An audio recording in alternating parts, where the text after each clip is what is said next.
ہم لوگ کچھ چاہتے ہیں اور ہماری جو ہے وہ چیزیں پوری نہیں ہوتی ہے تو کیا ہے کہ اللہ سے ہم لوگ ناراض ہو جاتے ہیں.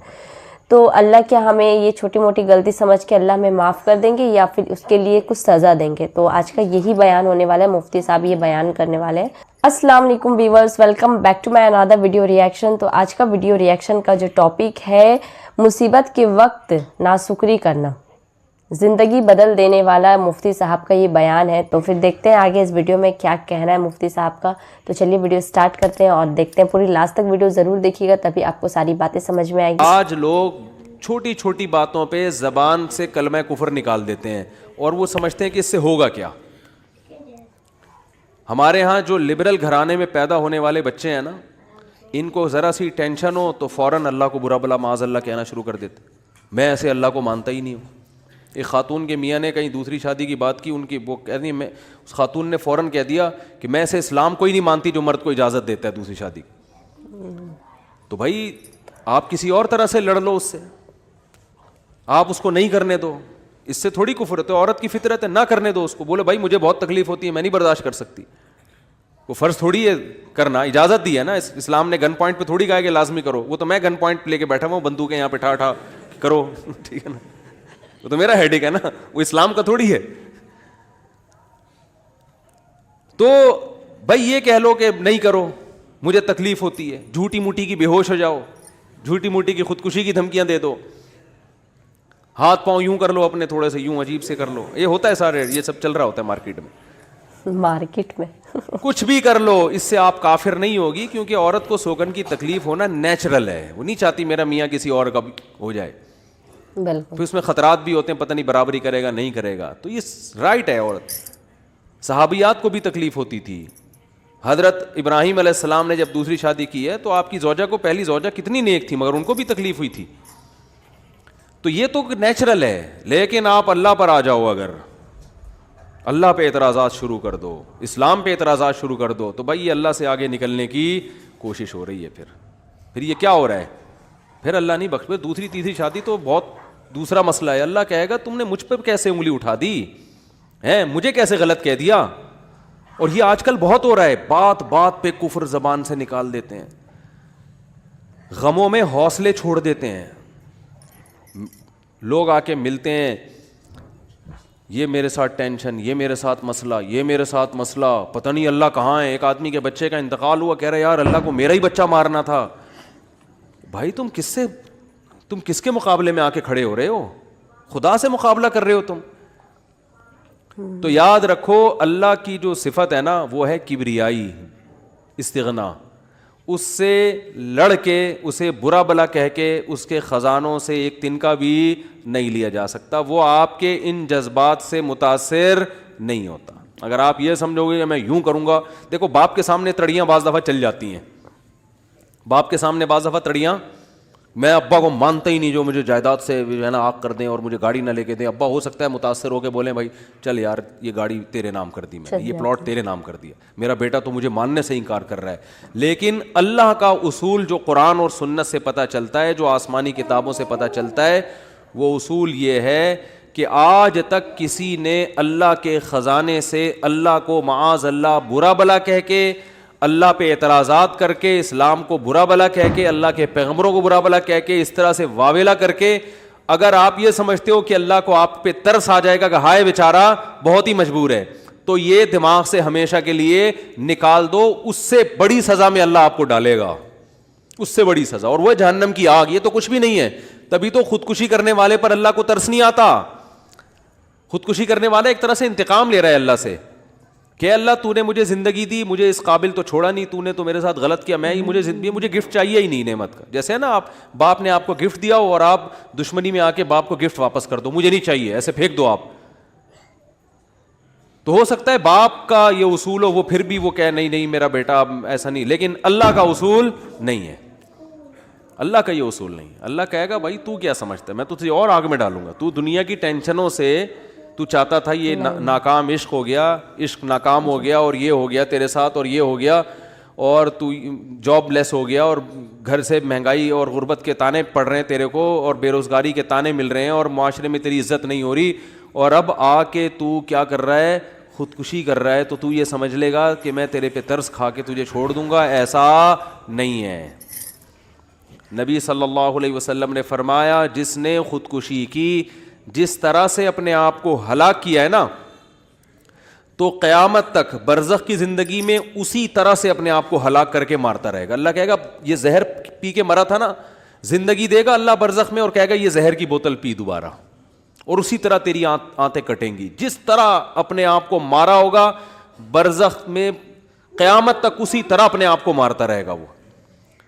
یہ بہت بڑی غلط فہمی ہے کہ ہم واویلا کر کے اللہ کو اپنی طرف متوجہ کر سکتے ہیں، ہم زبردستی کر کے اللہ کو اپنی طرف مائل کر سکتے ہیں، ایسا بالکل بھی نہیں ہے۔ بعض لوگ غموں سے پریشان ہو کے گناہ کرنا شروع کر دیتے ہیں، سمجھتے ہیں کہ یار میرا تو حق بنتا ہے، میں تو سٹا لگاؤں گا، میں تو ٹینشن میں آیا ہوا ہوں، میں تو شراب پیوں گا، میرے ساتھ یہ ہو رہا ہے تو میرا تو بھائی آپ پیو گے تو یہ نہ سمجھو کہ اللہ آپ سے خوش ہو جائے گا کہ جی آپ کو ایک غم آیا تھا، اس غم میں آپ نے چونکہ شراب شروع کی ہے ٹینشن ختم کرنے کے لیے، تو اب اللہ کو ترس آئے گا، نہیں اس پہ شراب کیا ہو گئی ہے، معاف ہو گئی ہے، یہ بیچارہ اس کا کیا بنتا تھا، رائٹ بنتا تھا، اس کو تکلیفیں اتنی دی ہیں۔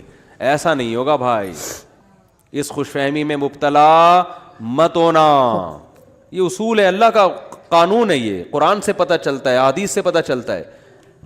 اللہ کو جھکنے والا بندہ پسند ہے۔ جو اللہ بنانا چاہتے ہیں نا اپنی مخلوق کو، وہ کیا بنانا چاہتے ہیں، میں تمہارے ساتھ اچھا سلوک کروں برا سلوک کروں، تم بندے ہو، بندے بن کے رہو، ٹھیک ہے نا، کیا رہو، تم نے بس دعا ہی مانگنی ہے، اللہ یہ سب میرے ساتھ جو ہو رہا ہے یہ ٹھیک کر دے، میں ٹھیک کروں نہ کروں، تم نے ساری عمر کیا کرنا ہے، بس یہی مانگنا ہے کہ اللہ ٹھیک کر دے، اللہ محتاج ہیں، اللہ یہ بھی ٹھیک ہو جائے، اللہ یہ بھی ٹھیک ہو جائے، اللہ بے روزگار ہوں روزگار دلا دے، میری مرضی روزگار دوں یا نہیں دوں، نہیں بھی دوں تم نے یہی کہنا ہے اللہ دلا دے۔ ساری زندگی اسی دعا میں گزارنی ہے تم نے، چاہے میں تمہاری دعا قبول کروں چاہے تمہاری دعا قبول نہ کروں، کیونکہ تم بندے ہو، میں خدا ہوں، خدا تم تھوڑی ہو، تمہاری تھوڑی چلے گی زمین پہ۔ بہت سے لوگ یہ فالٹ ہے، دعائیں نہیں قبول ہو رہی، تبھی تو وظیفوں کی طرف جاتے ہیں، اولاد نہیں ہو رہی، کوئی وظیفہ بتا دے، بھائی دعا مانگ لے اولاد، کہہ رہا دعا تو مانگ کے دیکھ لیا ہے، وہ تو ہو ہی نہیں رہی، تو کوئی ٹیکنیکل طریقہ ہو اولاد کا، سے کیسے ہو جائے گی بھائی، ٹیکنیکل طریقے تو نہیں ہے۔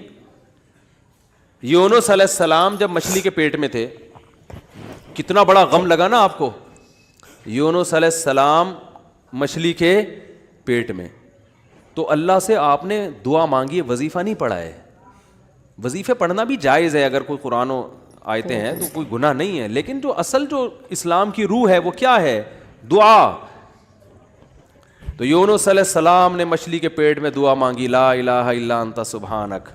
دیکھو حضرت یونس علیہ السلام، ہمارا جو مزاج ہے نا وہ کیا ہے، یونس علیہ السلام کئی سال اپنی قوم کو تبلیغ کرتے رہے ہیں، قوم باز بولو نہیں آئی، حضرت یونس کو یقین ہو گیا اس قوم پہ عذاب آنے والا ہے، تو آپ نے اللہ سے نہیں پوچھا، اس لیے کہ آپ کا خیال تھا بھئی یہ عذاب تو آئے گا، تو میں اللہ کے خوف سے اب بستی کو پہلے چھوڑ دیتا ہوں۔ میں آپ سے یہ اجتہادی خطا ہوئی،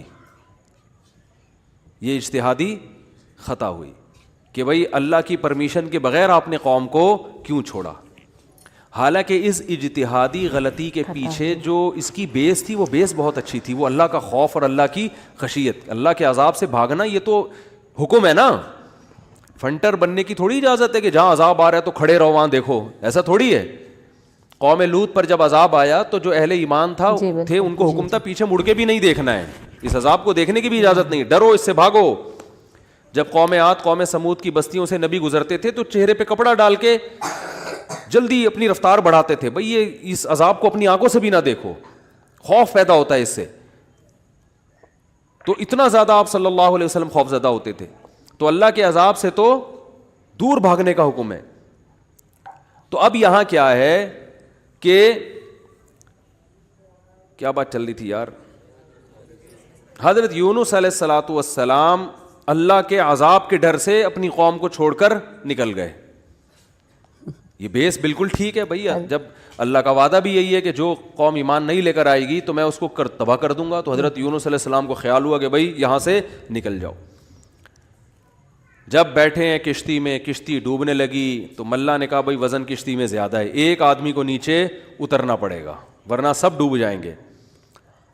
کون اترے گا بھائی؟ قرآن اندازی ہونی چاہیے. قرآن اندازی میں نام کس کا آیا؟ یونس علیہ السلام. تو بتاؤ ہم ہوتے، ہم کہتے ساری زندگی تبلیغ کرتا رہا، اب جب عذاب آنے والا ہے تو اللہ کے خوف سے ہی نکلا میں، اس کا صلہ یہ مل رہا ہے کہ ڈوبنے والا کون ہے؟ بولو، میں ہی ہوں. بھائی مجھے تو زیادہ پروٹوکول، اللہ تعالیٰ کو 6 کشتیاں میرے لیے پہلے سے سمندر میں رکھنی چاہیے تھی نا. کیا ہو گیا؟ یہ ہماری سوچ تو یہی ہے کہ میں نے چونکہ فجر کی نماز پڑھی ہے تو میری دکان پہ کسٹمر 6 گنا زیادہ آنے چاہیے.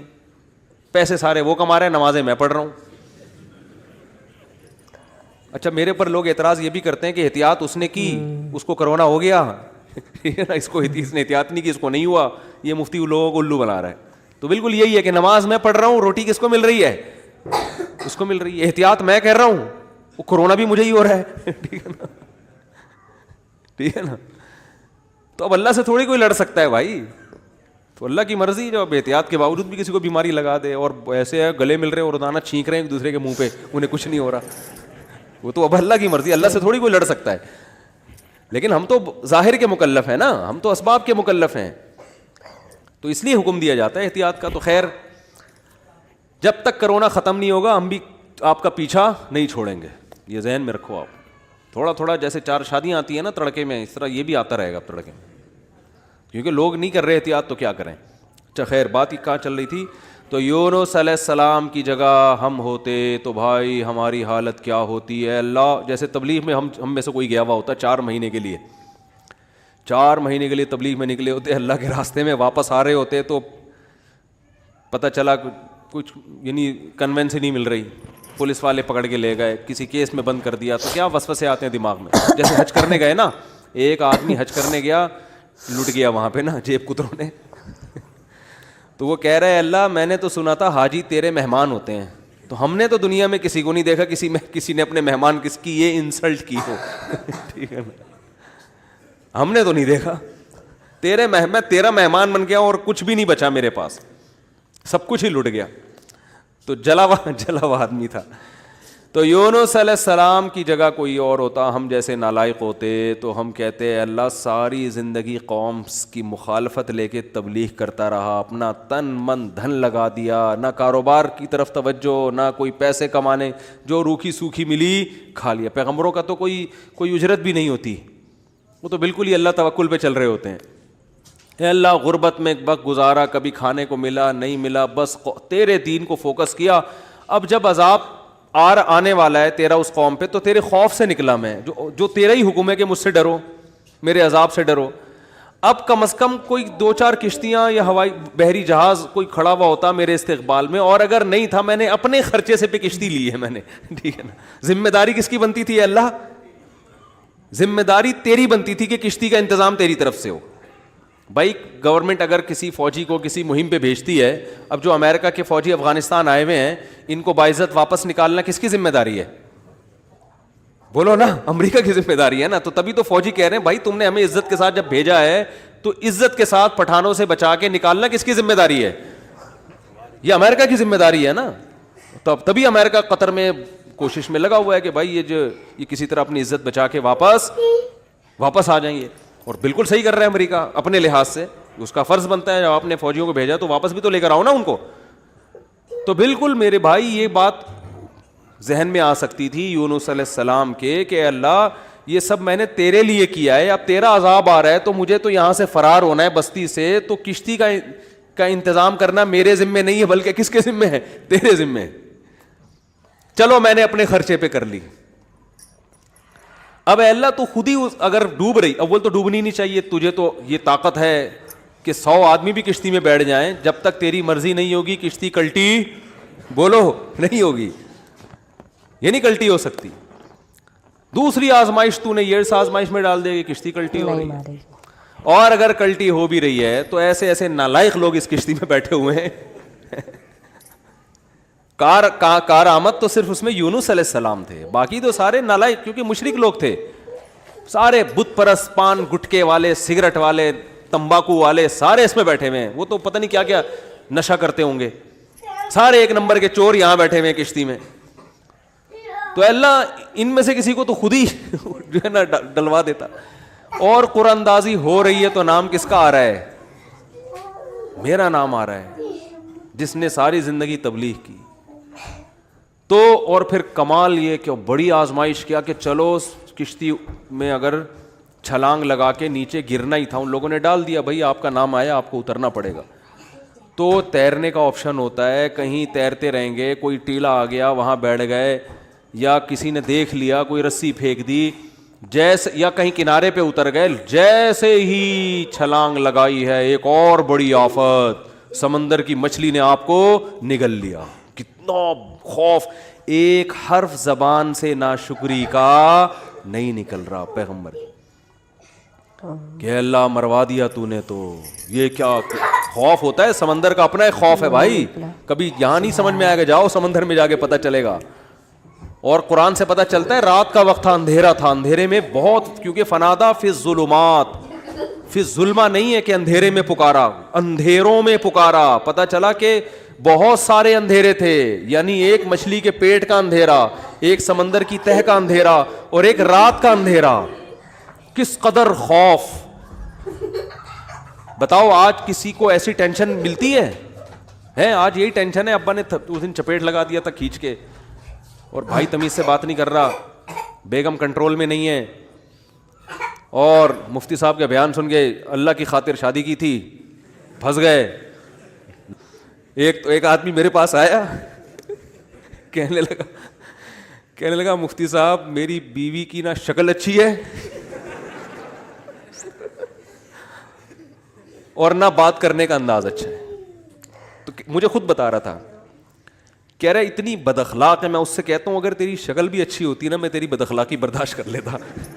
چلو یار، پتہ نہیں جھوٹ بول رہا تھا سچ بول رہا تھا، اللہ ہی جانے.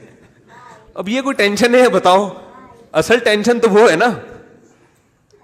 اچھا لوگ کہہ رہے ہوتے ہیں وہ ہو جاتا نا اچھا تھا، ہم سمندر میں ڈوب جاتے اچھا تھا. او بھائی ابھی ڈوب ہی نہیں رہے ہو اس لیے کہہ رہے ہو اچھا تھا. جب ڈوبنے لگو گے تو وہی کیفیت ہوگی. وہ جو پھندا آ گیا تھا نا درخت سے، ایک آدمی کہتا نا اللہ موت دے دے زندگی سے، تو وہ کسی نے پھندا پھینک دیا اوپر سے اور یہ کہا کہ میں اللہ ہوں، اس میں گردن ڈال لے اٹھا لوں گا. تو وہ کہتا ہے یہاں تو کوئی مذاق بھی نہیں کر سکتا ہے اللہ. تو وہ جب آتی ہے نا اپنے اوپر تو پھر یہ کنڈیشن ہوتی ہے. تو یونس علیہ السلام پر جو آزمائشیں آئیں، کتنی بڑی بڑی آزمائشیں، مچھلی کا پیٹ اور نگل گئی مچھلی اکثر ثابت نگلتی ہے. ذرا بھی شکایت، کیونکہ ہم بندے ہیں بھائی، ہماری جو ڈیوٹی ہے ہم نے وہ کرنی اور چھوٹا بن کے رہنا ہے. ہم نے اللہ کے سامنے یہ نہیں کرنا یہ کیا ہو رہا ہے، ایسا کیوں ہو گیا، میں تو تبلیغ کے لیے نکلا تھا، میرے ساتھ یہ ناانصافی. یہ نہیں ہوتا. یہ اصول قرآن کیوں یہ واقعہ ذکر کر رہا ہے؟ یونس علیہ السلام اللہ کے برگزیدہ پیغمبر ہیں.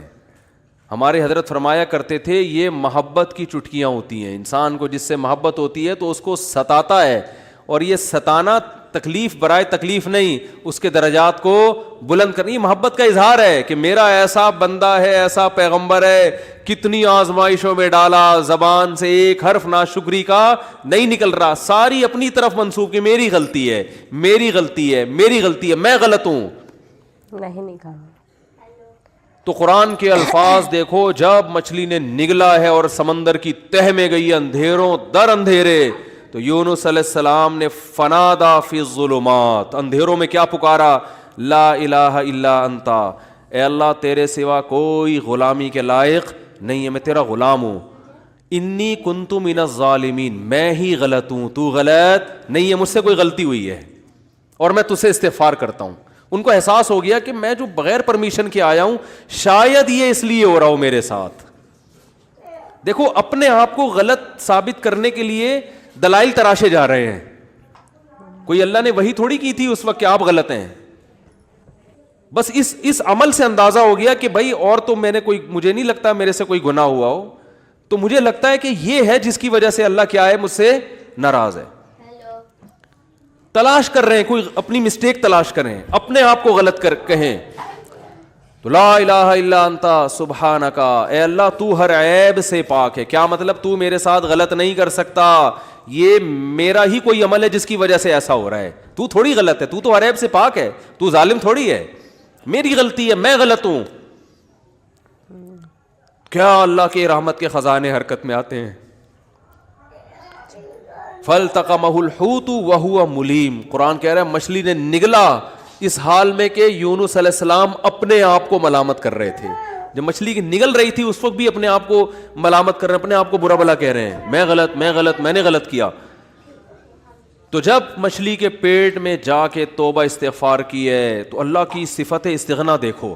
اللہ فرماتے ہیں لولا انہ کان من المسبحین, اگر یونس اپنی غلطی کا اعتراف نہ کرتے للبث فی البطن الی یوم یبعث فی بطنہ الی یوم یبعثون, قیامت تک اسی کے پیٹ میں رہتے, وہ نہیں نکلتے.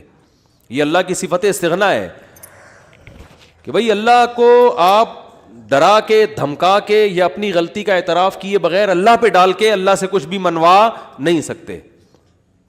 اللہ کہتے ہیں ہمیشہ رہتے, لیکن اللہ کو پتا تھا نہیں ہے ایسا, وہ تو آزمایا. پیغمبر تو گناہ نہیں کر سکتے نا, تو یہ تو اللہ آزما رہے ہیں دنیا کو دکھانے کے لیے کہ میرے نیک بندے ایسے ہوتے ہیں. تو اللہ فرماتے ہیں کہ فَأَنبَذْنَاهُ بِالْعَرَاءِ, ہم نے ایک میدان میں ان کو, جب انہوں نے توبہ استغفار کی ہے تو اللہ نے مچھلی کو حکم دیا ان کو نگل دے باہر, اور وہ مچھلی نے آپ کو ساحل سمندر پہ ڈالا ہے. اب اللہ کی رحمت کے خزانے, سمندر کے ساحل پر کچھ بھی نہیں تھا. اللہ فرماتے ہیں وہاں اپنی قدرت سے ہم نے درخت پیدا کر دیا جو ان کو کیا دے گا, چھاؤں. اب معجزے ہو رہے ہیں کہ نہیں ہو رہے بھئی؟ اللہ آزمایا, اللہ نے کہا آزمائش میں پورا اترا یہ بندہ, میرے یہ نیک بندے آزمائش میں پورے اترے ہیں. اور اللہ نے اپنی قدرت سے درخت پیدا کر دیا اور حکم دیا جاؤ اپنی قوم کے پاس واپس جاؤ. قوم سے عذاب ٹل گیا. ہوا یہ تھا کہ جب یونس علیہ السلام کو یقین ہو گیا عذاب آ رہا ہے تو یونس علیہ السلام جیسے ہی نکلے, وہ قوم تھی ہوشیار, اس کو اندازہ ہو گیا کہ بھائی یہ جب تک ہم میں تھے تو عذاب کا چانس نہیں تھا, یہ گئے ہیں تو اب واقعی آئے گا. تو عذاب دیکھے بغیر انہوں نے توبہ تائب شروع کر دی, تو اللہ نے وہ عذاب آنے والا ان سے کیا کر دیا, ٹال دیا. یہ ہے اللہ کی رحمت. اللہ کے غضب پہ کیا رہتی ہے, بولتے کیوں نہیں بھائی, غالب. تو یہ واقعہ بھی ثابت ہو گیا, رحمت ہمیشہ گراف اللہ کا اوپر رہتا. ہاں عذاب دیکھ لیتے اور مذاق اڑاتے, جیسے قوم عاد نے مذاق اڑایا. فلما رأوه عارضا مستقبل اودیتہم, جب انہوں نے بادلوں کو اپنی طرف آتے ہوئے دیکھا, پیغمبر بتا رہے ہیں کہ یہ عذاب ہے, تو کہہ رہے ہیں ھذا عارض ممطرنا, کوئی عذاب نہیں ہے بھائی, بادل تو آتے ہیں برستے بھی ہیں, کوئی نارمل. وہ تو آخری دم تک ڈٹے ہوئے تھے. اب کیونکہ اللہ کی صفت غضب بھی ہے, رحمت غالب تو رہتی ہے, لیکن ایسا نہیں ہے کہ غضب ختم ہی ہو گیا ہے. پھر اللہ نے عذاب بھیجا اس قوم پہ. 7 دن 8 راتیں تیز ہوائیں چلی ہیں, 8 دن 7 راتیں, اور ایسا اٹھا کے اس قوم کو پٹخائے کہ اللہ فرماتے ہیں کأنہم اعجاز نخل خاویہ. 1 ہفتے کے بعد ایسا لگ رہا تھا کھجور کے تنے ہیں جو اوندھے پڑے ہوئے ہیں, بڑے بڑے قداور لوگ تھے وہ. اللہ نے تو اس لیے میرے بھائی جب کوئی غم آئے, پریشانی آئے, تو واویلا نہ مچایا کرو, رونے دھونے کی اجازت ہے. یہ بے صبری نہیں ہے, جب انسان کو غم ہوتا ہے روتا بھی ہے, ہائے ہوئے بھی کرتا ہے, لیکن اللہ کو برا بلا کہنا شروع کر دینا, میرے ساتھ اللہ یہ کر رہا ہے, میرے ساتھ اللہ میں ہی میرا ہوں اللہ کو. آپ کا کام ہے غلامی, مانگتے رہنا ہے, مانگتے رہنا ہے, مانگتے رہنا ہے. اکثر ایک واقعہ علماء بتاتے ہیں, کتابوں میں لکھا ہوا ہے کہ ایک بزرگ حج کرنے جاتے تھے, حج کرنے کے بعد ندا آتی تھی قبول نہیں ہوا. کیا ندا آتی تھی؟ قبول نہیں ہوا. تو وہ دوبارہ چلے جاتے اگلے سال. جب حج کرتے پھر ندا آتی قبول نہیں ہوا, وہ پھر چلے جاتے, پھر چلے جاتے. تو کسی نے کہا کہ آپ خود ہی بتاتے ہو کہ جب میں حج سے فارغ ہوتا ہوں آسمان سے ایک ندا آتی ہے کہ قبول نہیں ہوا, تو پھر کیوں جاتے ہو بار بار. تو انہوں نے کہا بھائی میرا کام ہے حج کرنا, اپنی کوتاہیوں کی اصلاح کرنا, قبول کرنا کس کا کام ہے؟ اللہ کا. اب اللہ سے تو لڑ تھوڑی سکتا ہوں. اور یہ بھی نہیں ہے کہ اب فنٹر نہیں بنو کہ اب تو ہم نہیں جائے گا بھائی, اب تھوڑی 2 دفعہ چلے گا, 3 دفعہ چلے گا, ہر دفعہ یہ آواز آ رہی ہے اب تھوڑی ہمارے پاس اور بھی دنیا میں غم ہے بھائی, یہ حج ہی کرتے رہیں گے کیا؟ یہ ہوتا اصل میں لوگوں کا یہ رویہ ہو گیا ہے. دعا میں بہت ہو رہا ہے یہ, یار ہم نے دعا, مفتی صاحب 6 دفعہ دعا مانگ لی پھر بھی فائدہ نہیں ہو رہا. اب یہی تھوڑی کہ دعا مانگتے بول نہیں رہے ہوتے, مفتی صاحب سے ڈر رہے ہوتے ہیں. تو بھائی اتنا اللہ سے ڈر لو, وہ بعض تو بول بھی دیتے ہیں. تو بھائی 6 دفعہ 10 دفعہ 100 دفعہ دعا مانگنے میں کیا جا رہا ہے یار؟ اللہ کے سامنے ہاتھ اٹھا کے مانگنے سے زیادہ بھی کوئی مزیدار عمل ہو سکتا ہے؟ نہیں قبول ہو رہی, اہل اللہ کہتے ہیں نہیں قبول ہو رہی نا, اس میں مانگنے میں اور زیادہ مزہ ہے. ٹھیک ہے نا, اس میں مانگنے میں یہ اللہ ایمان کا امتحان لے رہا ہے. تو ہم غیب پر ایمان کے دعوے دار ہیں. اللہ تو نہ قبول کر, ہم تو مانگتے رہیں گے. ہمیں مزہ اسی میں آتا ہے. حضرت عمر رضی اللہ تعالی عنہ کا قول ہے کہ مجھے اس سے غرض نہیں ہے کہ میری دعا قبول ہو رہی ہے کہ نہیں ہو رہی, یہ تو میرا کام ہی نہیں ہے کہ یہ اللہ کی ذمہ داری ہے, یہ ہماری ٹینشن. یہ تو میں حضرت عمر کے الفاظ اپنی زبان میں بتا رہا ہوں, یہ ہماری ٹینشن ہے ہی نہیں, یہ تو اللہ کا کام ہے نا, قبول کرنا تو اس کا کام ہے. فرمایا مجھے اس کی فکر ہوتی ہے کہ دعا مانگنے کی توفیق مل رہی ہے کہ نہیں مل رہی. ایسا نہ ہو مایوسی اتنی پیدا ہو جائے کہ دعا مانگنے ہی کی توفیق چھن جائے. یہ ڈینجرس ہے, یہ خطرناک ہے کہ اللہ نے آپ کو اپنے در سے محروم کر دیا, ہاتھ اٹھانے کی توفیق سلب کر لی. اور آج لوگوں میں یہ نظر آتا ہے دعا مانگنے کی توفیق نہیں مل رہی کیونکہ ان کی پوری نظر اسباب پہ ہوتی ہے, اللہ پہ نظر ختم. یہ بہت خطرناک ہے. دیکھو اسباب پہ نظر رکھو گے, ہو سکتا ہے اسباب اختیار کر کے کام تو ہو جائے, لیکن اللہ کی جب عدالت میں کیس لے کے جاؤ گے, فائل داخل کرو گے, وہاں سے جو کام جب منظور ہوگا نا, اس کام کی نوعیت میں اور آپ کے کام کی نوعیت میں زمین اور آسمان کا فرق ہوگا. جب اللہ کے سامنے کیس لے گئے, کام خراب بھی ہوگا تو بنے گا, اور جب اسباب پہ نظر رکھو گے بنے گا بھی تو ہو سکتا ہے اس میں خیر نہ ہو, یہ کوئی الٹا کام ہو رہا ہو. جس کام سے آپ نے اللہ کو نکال دیا اب اس میں خیر کی توقع نہ رکھیں. آپ بیمار ہوئے, صرف دواؤں پر اکتفا کیا ہوا ہے آپ نے, اللہ سے دعائیں نہیں مانگتے اور ضرورت بھی محسوس نہیں کرتے کہ چھوڑو یار, جب میں آگمنٹن کھا رہا ہوں, جب میں یہ سیرپ پی رہا ہوں تو گورے بھی تو ٹھیک ہوتے ہیں نا بغیر دعا کے. کیا خیال ہے بھائی, وہ ٹھیک ہوتے ہیں تو مجھے دعا مانگنے کی کیا ضرورت ہے؟ تو عین ممکن ہے آپ ٹھیک ہو جاؤ. دوا اثر کرتی ہے, اللہ نے دنیا کو اسباب سے جوڑ دیا, لیکن یہ ٹھیک ہونا بھی آپ کے لیے نقصان کا ذریعہ بن سکتا ہے. اور آپ دعا مانگو دوا کے ساتھ, ہو سکتا ہے آپ ٹھیک نہ ہو, لیکن پھر ٹھیک نہ ہو کے بھی اس میں اللہ کیا ڈال دے گا؟ بولو نا, خیر ڈالے گا. اللہ اس میں خیر ڈالے گا. جیسے یونس علیہ السلام کو مچھلی کے پیٹ میں اللہ نے داخل کیا ہے ان کے درجے کو اور بلند کرنے کے لیے. اگر یونس علیہ السلام کے ساتھ یہ مچھلی والا واقعہ نہ ہوتا تو شاید یونس علیہ السلام کا ذکر قرآن مجید میں نہ ہوتا. کیونکہ پیغمبر تو لاکھوں آئے ہیں نا, سب کا تذکرہ تھوڑی ہے. اور نبی صلی اللہ علیہ وسلم نے حضرت یونس کی فضیلت الگ سے بیان کی ہے. فرمایا لا تفضلونی علی یونس, مجھے یونس پر فضیلت مت دو. حالانکہ دیکھو یہ تو اجماعی عقیدہ ہے کہ ہمارے نبی تمام پیغمبروں سے افضل ہیں, لیکن کیا مطلب نام لے کے میرے مقابلے میں یونس کو نہ لے کر آؤ کہ میں ان سے زیادہ افضل ہوں. کیوں؟ کیونکہ اس میں اس بات کا امکان تھا کہ شاید اس واقعے کی وجہ سے لوگ یونس علیہ السلام کی توہین نہ کر رہے ہوں کہ وہ اللہ کی پرمیشن کے بغیر چلے گئے تھے. تو کہیں اس واقعے کو بنیاد بنا کے لوگ ایسا نہ ہو کہ کہیں کہ ہمارے نبی تو افضل ہے, یونس علیہ السلام افضل نہیں ہے, کیونکہ ہمارے نبی تو بغیر پرمیشن کے کوئی کام نہیں کیا اور یونس علیہ السلام تو اللہ کی پرمیشن کے بغیر چلے گئے تھے. تو اس لیے نبی نے اس کانسیپٹ کو درست کرنے کے لیے, کلیئر کرنے کے لیے کہ کہیں تمہارے ذہن میں یہ چیز نہ ہو, اس لیے کیا مطلب حدیث کا کہ یونس علیہ السلام کا نام لے کے دونوں کو مجھے ان کے مقابلے میں لا کے کھڑا مت کرو, اور یہ مت کہو کہ محمد صلی اللہ علیہ وسلم حضرت یونس سے افضل ہیں. حالانکہ افضل ہیں, لیکن جہاں بھی حضرت یونس کی توہین کا ذرہ برابر بھی شائبہ نکلتا تھا آپ صلی اللہ علیہ وسلم نے اس سے منع کر دیا. اس لیے کہ آپ صلی اللہ علیہ وسلم جانتے تھے کہ یہ جو کچھ یونس علیہ السلام کے ساتھ ہوا یہ اصل میں آپ کو بلند مرتبہ دینے کے لیے ہوا تھا, اور یہ بتانے کے لیے ہوا تھا کہ اللہ کی صفت استغنا کیا ہے, اور یہ بتانے کے لیے کہ اللہ سے لڑ کے کوئی چیز نہیں لی جا سکتی, اور یہ بتانے کے لیے کہ غموں میں, ٹینشنوں میں, پریشانیوں میں اللہ کے نیک بندوں کا رویہ کیا ہوتا ہے. اور میں آپ کی جنرل نالج کے لیے ایک بات یہ بھی بتا دوں کہ جس کا یہ لائف اسٹائل ہوگا نا وہ ٹینشنوں میں بھی خوش رہے گا. ویسے ہی ٹینشن ختم کر لیتے ہیں اللہ اس سے, کیونکہ وہ ہر ٹینشن کو کس کی طرف سے سمجھ رہا ہے؟ اللہ کی. تو جب اللہ ہمارا ہے اور وہ اپنے بندوں کا اچھا چاہتا ہے تو اس میں ٹینشن دے کے بھی ہماری کیا ہوگی؟ اس میں خیر ہی ہوگی. اس نے یعقوب علیہ السلام سے جو بیٹا چھینا تو یعقوب علیہ السلام کو نوازنے کے لیے چھینا. یوسف علیہ السلام کو جو بچپن میں باپ سے الگ کر دیا مصر کا بادشاہ بنانے کے لیے کیا اس نے, نہ چھنتے نہ بادشاہ بنتے. تو ہمارا کام ہے ہر برائی اپنے کھاتے میں ڈالیں. سمجھ رہے ہو کہ نہیں سمجھ رہے؟ اور ہر اچھائی کس کی طرف منسوب کریں؟ اللہ کی طرف.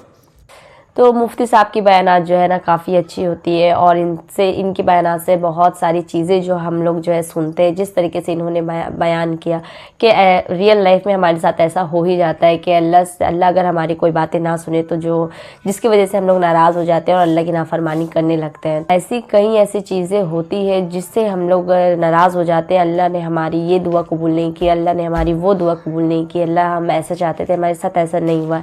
پر یہ تو صرف ہم چاہتے ہیں کہ ہم جانتے ہیں کہ ہمارے ساتھ ہمیں ایسا چاہیے تھا اور ایسا نہیں ہوا ہے، لیکن اللہ جو ہے نا وہ ساری چیزیں ہمارے جانتے ہیں، اور ساری چیز جاننے کے بعد جو ہمارے لیے اچھا ہوتا ہے وہ طے کرتے ہیں. تو بس ایسے ہی یہی کچھ تھا بیانات میں، اور کافی اچھی اچھی باتیں بتائی ہیں مفتی صاحب نے. تو بہت اچھا بیان تھا. ویسے آپ کا کیا رائے ہے اس بیان کو سننے کے بعد؟ ضرور کمنٹ سیکشن میں کمنٹ کریے گا، اور ایسے ویڈیو ری ایکشن دیکھنے کے لیے میرے چینل کو سبسکرائب کریں. تب تک کے لیے اللہ حافظ، دعا میں یاد رکھیے گا. Bye bye.